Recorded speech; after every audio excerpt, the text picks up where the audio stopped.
So if you are here for Cryptoasset inheritance planning because you want to talk about death at 10 a.m., then you're in the right place, so congratulations. So today's first teacher in Boulder is an expert in legal innovation using technology. She's an attorney, consultant, educator, CEO of Empowered Law. There's more. C4 board member, and she helped organize this conference and the one in 2016 for blockchain training. So it is my great pleasure to welcome Pamela Morgan, who is also the author of the book. She wrote the book on it, literally. So if you haven't read it, it's awesome. It's a clear blueprint about how you can make sure that your loved ones inherit your crypto assets. So here's Pamela. Thank you. Thank you. Thank you, Jessica. Good morning. Death, 10 a.m., yes. Woo, yeah, exactly. I booked myself. I wanted this session because I figured the people that would come this morning were really committed to learning about this stuff. And so I want to thank you so much for getting up this morning on day 3, the final day of the conference, and being here for the first session. That is huge. So obviously today we're going to talk about what happens to your Bitcoin, Ether, and other crypto assets when you die. You can find a ton of free resources at my website, empoweredlaw.com. There's lots and lots and lots of templates. There's lots and lots and lots of things for you that you don't have to pay for. If you're interested in the book, we'll talk about that in a bit. But for now, Empowered Law is where you want to be. One other thing that you might not know, do you see that CC by SA thing over there? Does anyone know what that is? Good, yes, common something, yes. It's Creative Commons licensing. And so 4.0 share alike, that's right. So what does that mean? What that means is that I've put these slides up, they're on Sched. They're also available on a bit.ly link that's in the Sched presentation area. But you can use these. You don't have to ask my permission. You don't have to get anything in writing. You can use these, use this to educate other people. You can take it, but the key is you have to share it too, so you can't take it and then just make it proprietary, because that's a scummy thing to do. You wouldn't do that anyway, would you? Of course you wouldn't. So you gotta share alike, and you have to give me attribution. That's it. So all you have to do is just link back to me, and that's all I need. I encourage you, if you find these slides useful, if you find this information useful, share it. Because the biggest problem right now with crypto asset inheritance planning is that not enough people are thinking about it. So the fact that you guys are here today thinking about it, you really have a lot of value to share with your friends and family. So I encourage you to do that. Jessica did a great intro about me. Something that I want you to know is that I've been working in Bitcoin and open blockchains full-time since early 2014. I found out about Bitcoin because I was speaking at a conference, and it was called Disrupt, Startup, Scale Up. And I was super excited about the disruption that was going to happen, and then it totally wasn't disruptive. You guys, it was so boring. I was like, where is the disruption? This is not happening. Oh my gosh, like, I'm losing my life right now. So I'm sitting there totally disappointed in the audience, and then a speaker came up and took the stage and started talking about Bitcoin.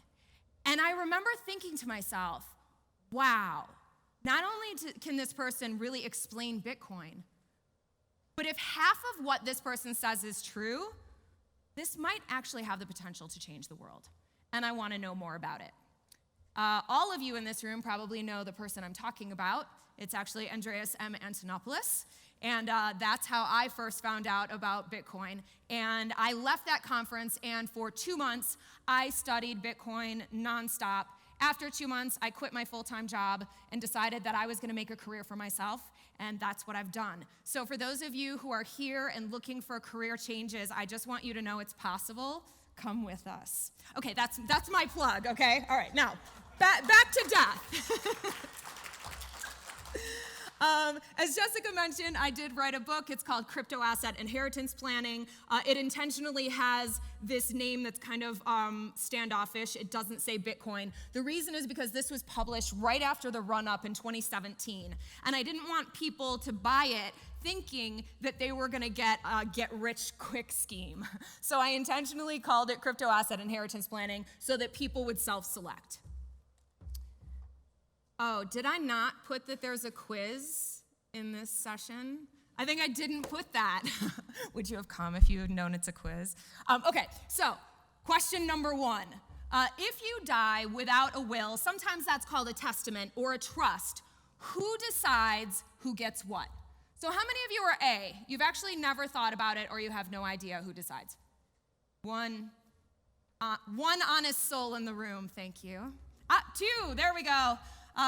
Okay, how many are B? You think your family gets to decide? Great, 1, 2, 3, 4, 5. Okay, quite a few more. So unfortunately, the answer is C. Yes, the answer is C. Congratulate yourselves. So if you die without a will, the government through local law will decide who gets what. Now, you might be okay with that. Your family might be completely traditional.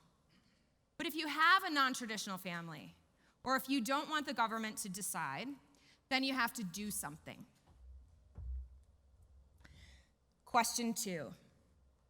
Who will get part of your estate if you die without a plan, without a will?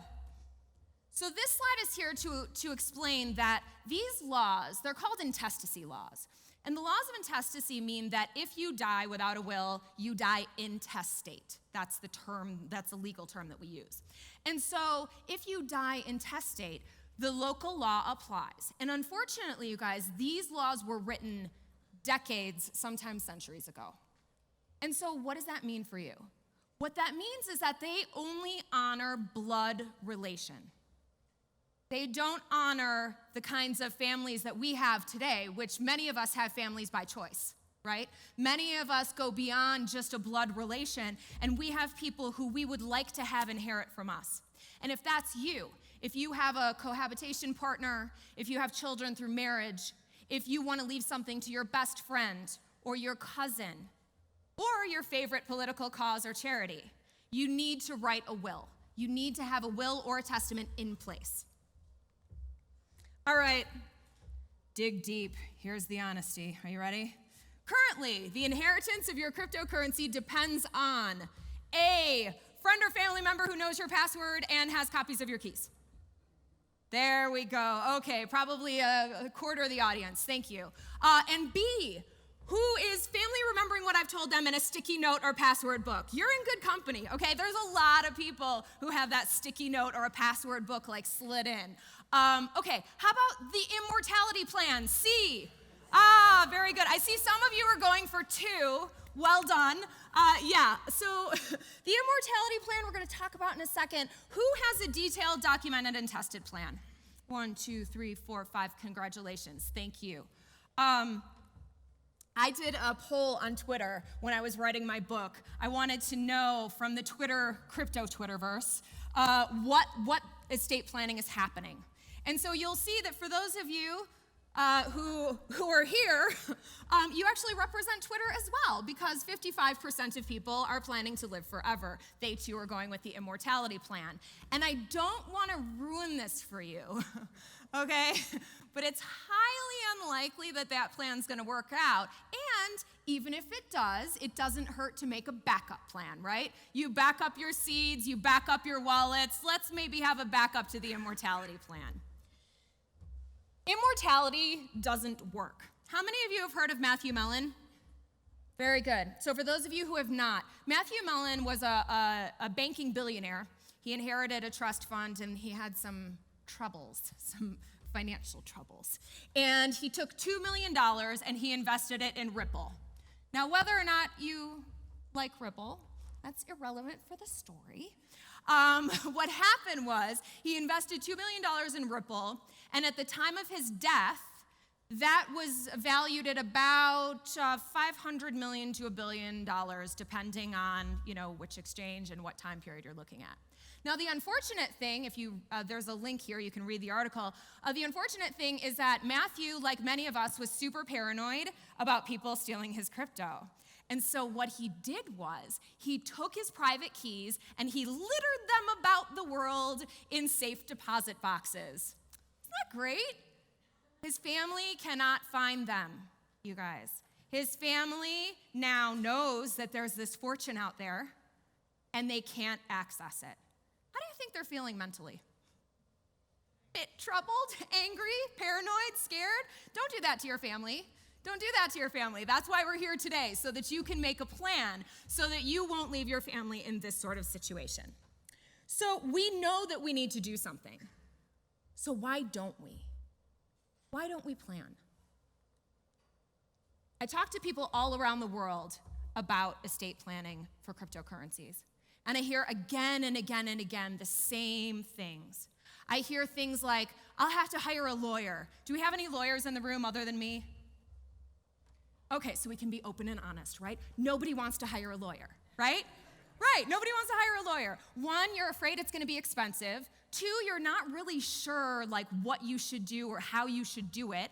And then three, like estate planning, you don't really wanna do that anyway, so why hire a lawyer? So they use the excuse that they don't have a lawyer to not plan. Second excuse I hear, I'll have to trust a third party.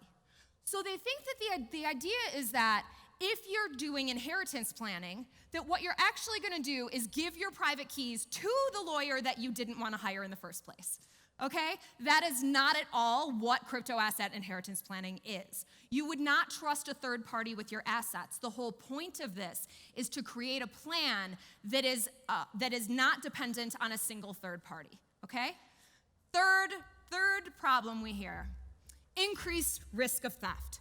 So people think that the idea of creating a crypto inheritance plan means that you're gonna sit down with a piece of paper and you are gonna write all of your crypto secrets. So you're gonna put your private keys and where you're holding backups and everything on one sheet of paper. Even worse, you're gonna put it in Google Drive, okay, right? And so people are like, no, I'm not gonna do that because like there's no way. Even I know, even if you're not a security expert, you know not to put your keys on Google Drive. So you're not sure how to make a plan that doesn't result in you feeling like your assets are gonna be stolen.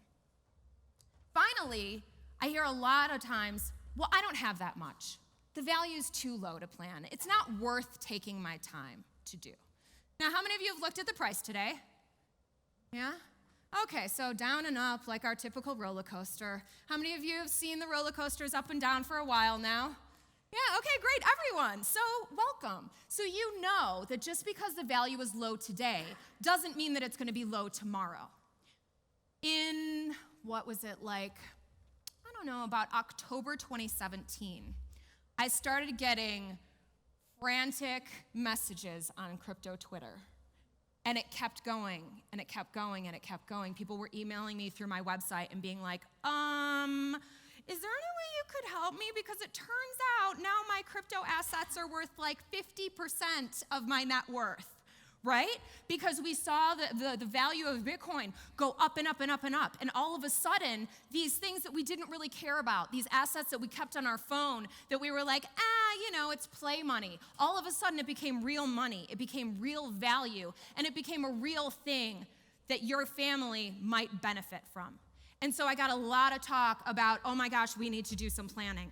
So just because you think the value is low now, just because you don't think you have a lot of crypto, don't let that stop you from doing inheritance planning. What I think the real reason is denial and fear. We don't want to talk about death.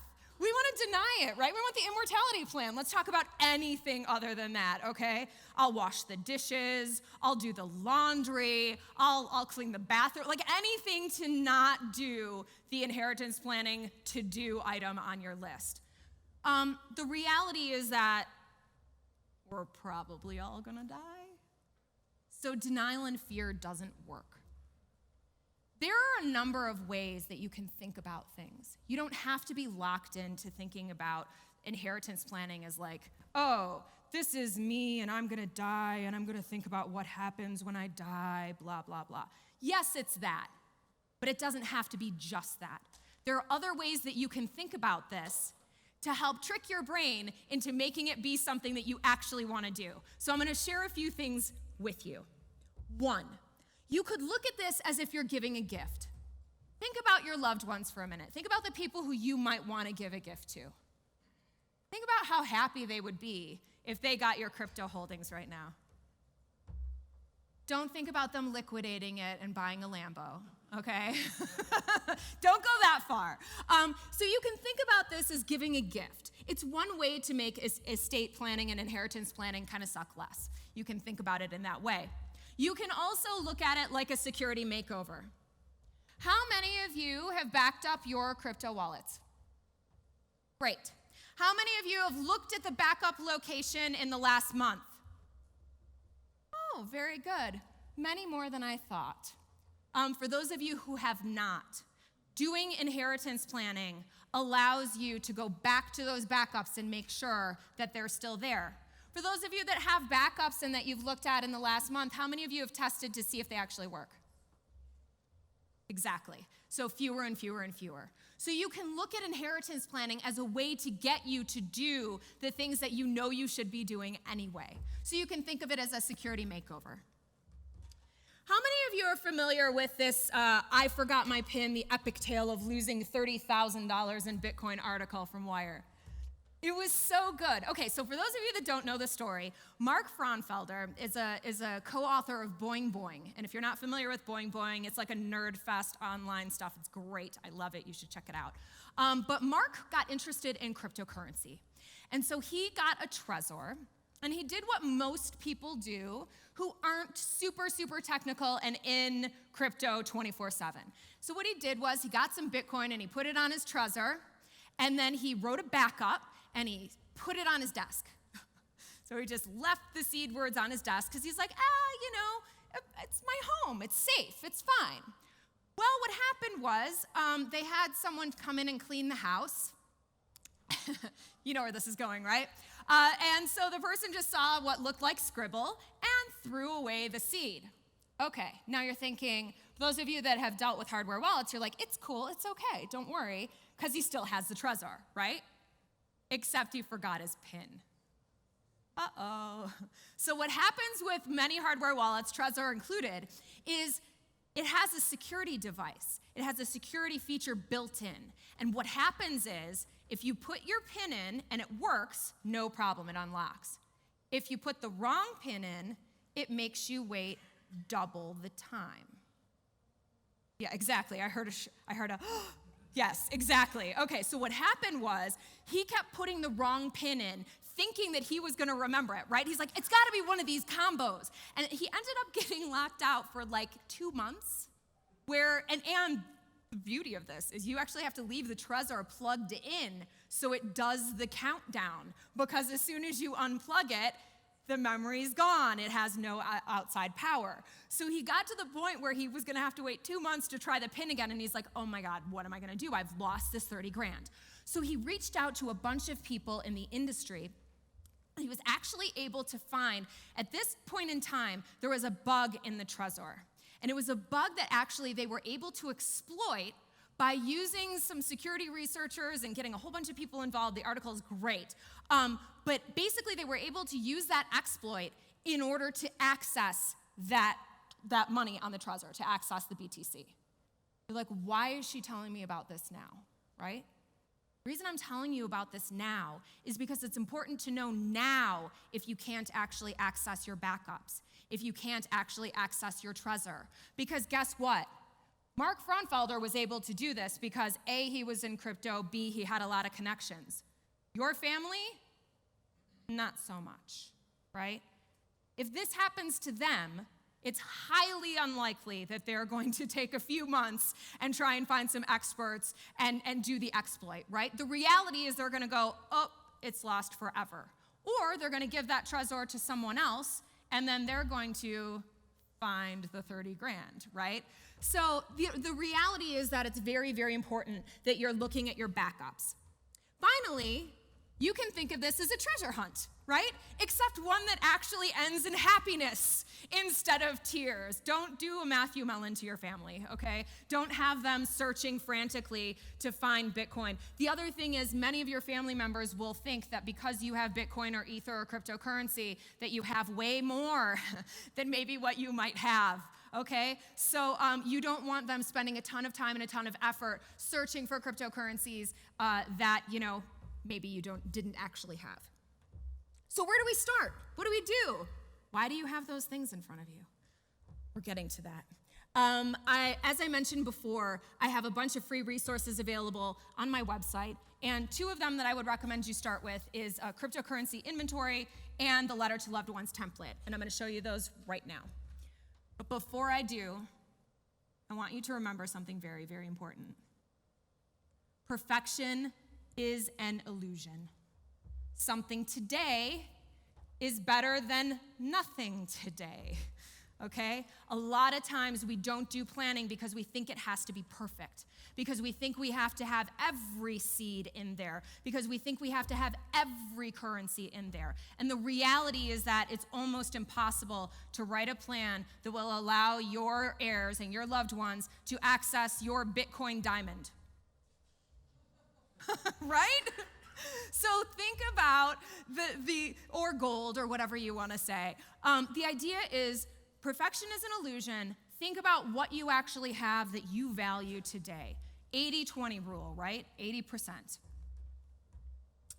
Next most important thing I'm going to tell you today, your loved ones do not have your level of technical knowledge. They don't, okay? Oh, is it better in yellow? White, yellow, white, yellow? No? This important, okay? Your loved ones do not have your level of technical knowledge. I can't tell you how many people talk to me and they go, I don't need to plan, it's cool. Because see, what I did was, I told my spouse all about this, right? I told them where the seed is, it's gonna be fine, okay? Now, what's actually going on, okay? You think they get it. They smile at you and they nod and they go, uh-huh, uh-huh, uh-huh. You know why they're doing that? Because they want you to shut up. They don't get it. They didn't get it, okay? So I'm telling you, they didn't get it. So don't rely on them. That can't be your plan. So what are we gonna do? The best things that we can do is to actually help our loved ones by identifying people that we know that can be helpers for them. You cannot rely on your loved ones to actually understand how to access a BIP39 seed. You cannot rely on them to be able to get into your Trezor and transfer your BTC to an exchange. That's not happening. So the best thing that you can do today is to think about who in your life do you trust? Who would you feel comfortable to be there to walk your family through? And so you guys all have, I separated you out intentionally a little bit today. You all have a little square of paper like this. You all have a pen. What I'd like you to do is take a minute and just write down 1 or 2 people's names. 1 or 2 people's names that could help your family. 1 or 2 people's names. And on this card, just write down Cryptoassets or BTC or ETH or whatever your 2 major assets are that you have. Someone who can help you and your 2 major assets. You can hide. You can be like this. If you went to Josh's or Dirk's session, you could even make a cipher. But that's later, okay? It's later, guys. And once you've done that, you can put it in your tamper-evident envelope and seal it up. And this can be your step 1 for your family. This is step 1 for your family. So I wanted you to leave here today with the idea of having something, because remember, something today is better than nothing today, okay? Just a couple of names, just a couple of assets. I'm gonna give you a second to do that.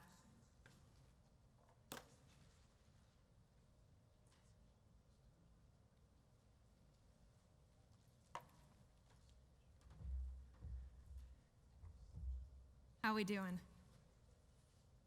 You should feel like super empowered. You're like, I got this. I already did step 1. Step 1's done. So after you're done with that, the next step is to write a letter to your loved ones. And I have a template, and it literally starts out and says, Dear loved one, if you're reading this letter, it's because I want you to know that I have crypto assets. Please be careful, because anyone who helps you can steal them from you. So watch them carefully, okay? And the letter is literally a template. What I mean by that is it's not written for you to take and just like fill in the blanks. It's written for you to take and make your own, because everybody's family is different. everybody's situation is different. I'm often asked, what is the best way to do estate planning? What should I do? And I can't tell you that answer because, hey, you might have a crazy uncle or crazy aunt. You might have a brother or sister that needs additional help, that maybe, can't do things on their own. You have a unique family situation. And so your inheritance plan is based upon that situation. So there isn't a cookie cutter plan. That's why I wrote the book. The reason I wrote the book is because it's there to take you step by step by step and ask questions. Hey, what's best for my family? And it walks you through that thought process. So start with your template letter to loved ones. You're thinking, again, about who would help your loved ones. You want them to be trustworthy. You want them to be reliable. You want them to be patient. And you also want them to be a little bit rebellious, okay? You want them to ask questions. You want them to say, hey, this thing doesn't look quite right. You want them to be involved and invested and interested. Next up, after you're done with your template, or you can do the inventory first if you like, you want to do a crypto asset or cryptocurrency inventory. And the main point here is you want to know, what do you have and how do you access it, okay? So you might say, I have a phone with a Wasabi or a Samurai wallet, and that has BTC on it. Why do you want to do that? What's the purpose of giving them an inventory?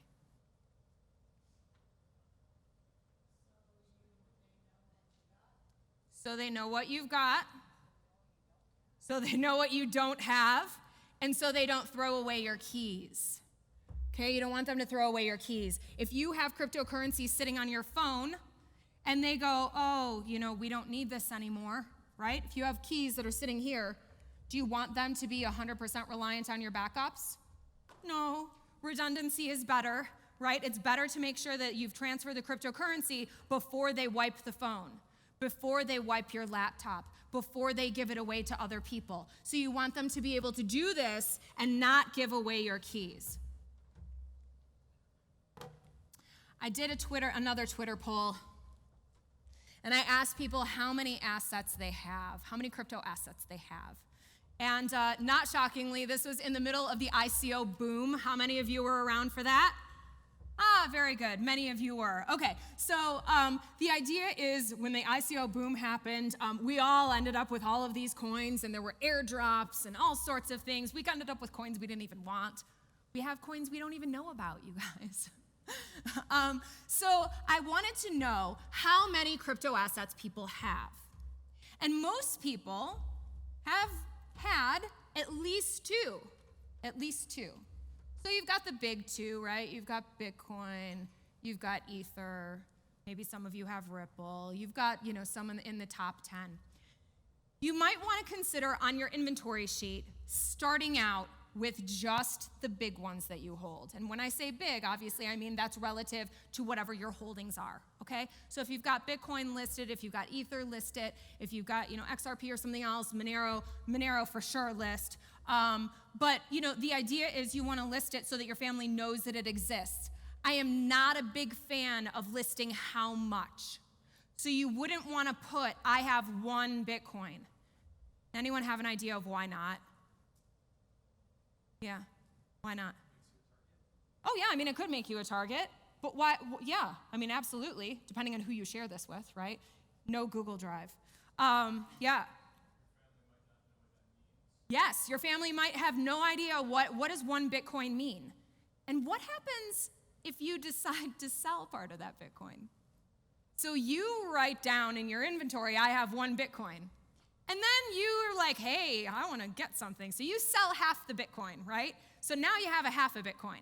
And now your family sees on the inventory that there's 1 Bitcoin, but the person who's helping them says there's only half a Bitcoin. What happens? They think something funny happened. They don't understand. Remember, they're like, what?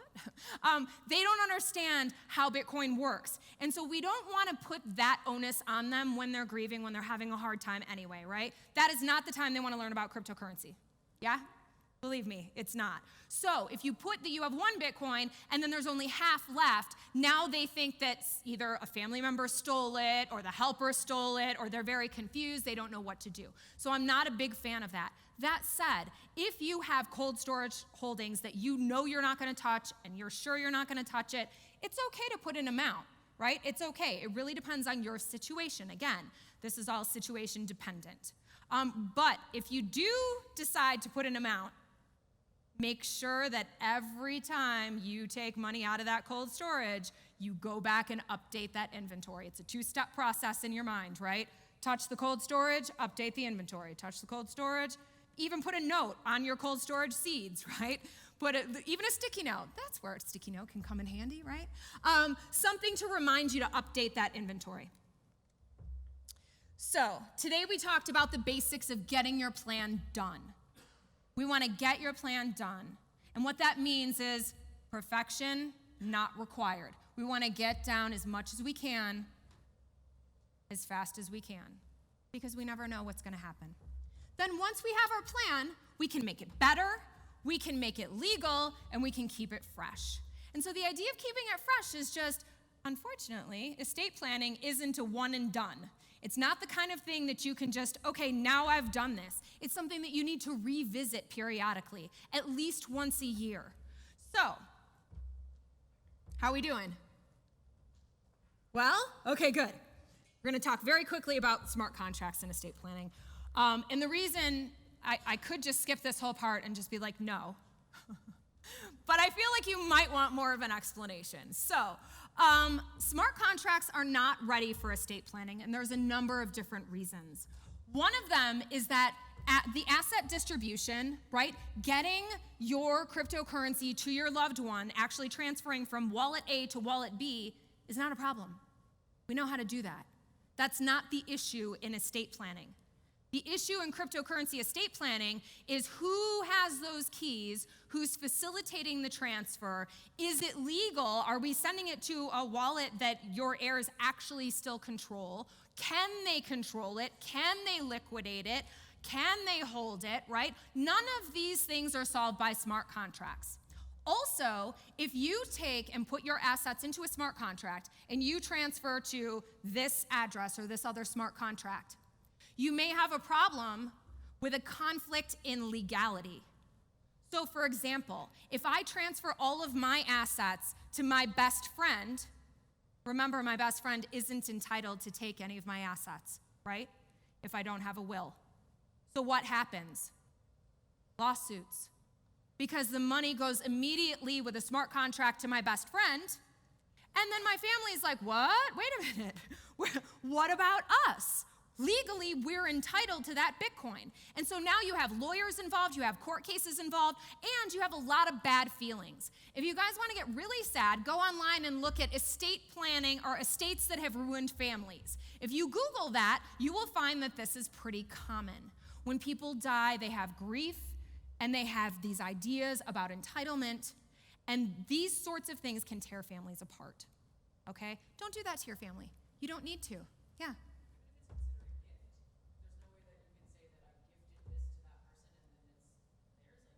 When you die, the moment you die, your things belong to, legally, your things belong to your estate.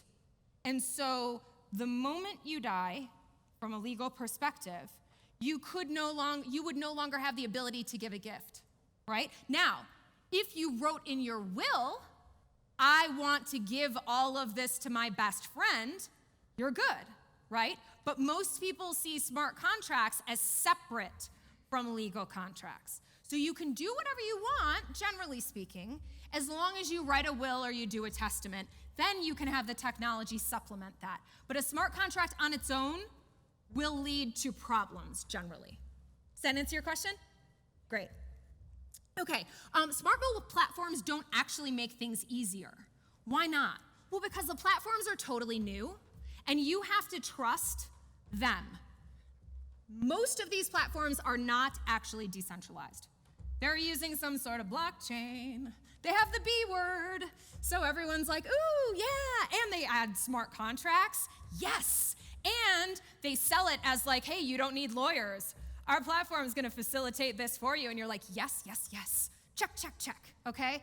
But the problem is that generally they're a trusted third party. Why would you do that? Why would you do that? You don't have to. Paper and pen is your friend. You don't need to go smart contract route now. Also remember that if you go on a SmartWell platform, your heirs actually have to be able to use that platform. Just think about that for 1 second. How many of your heirs have lost their Facebook password in the last year? Right? Okay, do you think they're gonna be able to use a SmartWell platform? Me neither. So we don't need to do this. And finally, remember that, these when we're doing estate planning, we're talking about long term. We're not talking about an atomic swap. Smart contracts are great for short, quick, discrete transactions. They're great. But for long term, where we have platform changes, where, for example, Ethereum's gonna move to proof of stake, right? I heard some giggles. Yeah. But what's gonna happen to the smart contracts that are running on Ethereum? They say nothing. Do we know? Do we wanna trust all of your crypto holdings to that? I wouldn't. My clients don't. I'm like, no. Let's have other people be the guinea pig. Now that said, if you're all in and you're I'm gonna develop a SmartWell platform and I'm gonna do this, do it. Eventually we're gonna need these things, and if you wanna test with your own money, we need testers. But for my clients and for those of you who are in this room who are not developers, I would strongly recommend that you avoid smart contract will platforms right now. They will hopefully be ready for us in a few years. We're just not ready for it yet. So importantly, I want you to remember you can build a plan. You don't need to wait for the technology to be ready. You don't need to wait for the law. You don't need to wait. Don't wait, okay? Humans die, crypto assets don't. What I want you to do right now is take out your smartphone. You're like, what? Huh?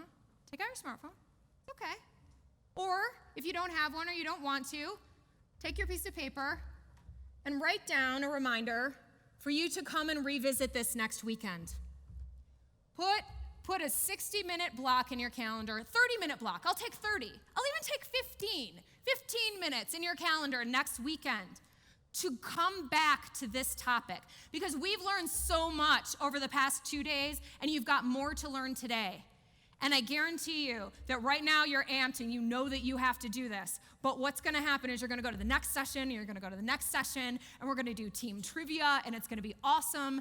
And your estate planning, to-do is gonna fall lower and lower and lower. So I encourage you to take this time right now, write yourself a reminder, come back, do your letter to loved ones, do your crypto asset inventory, and make sure that your family is able to access your crypto assets in the event that you're not around to help. Thank you so much.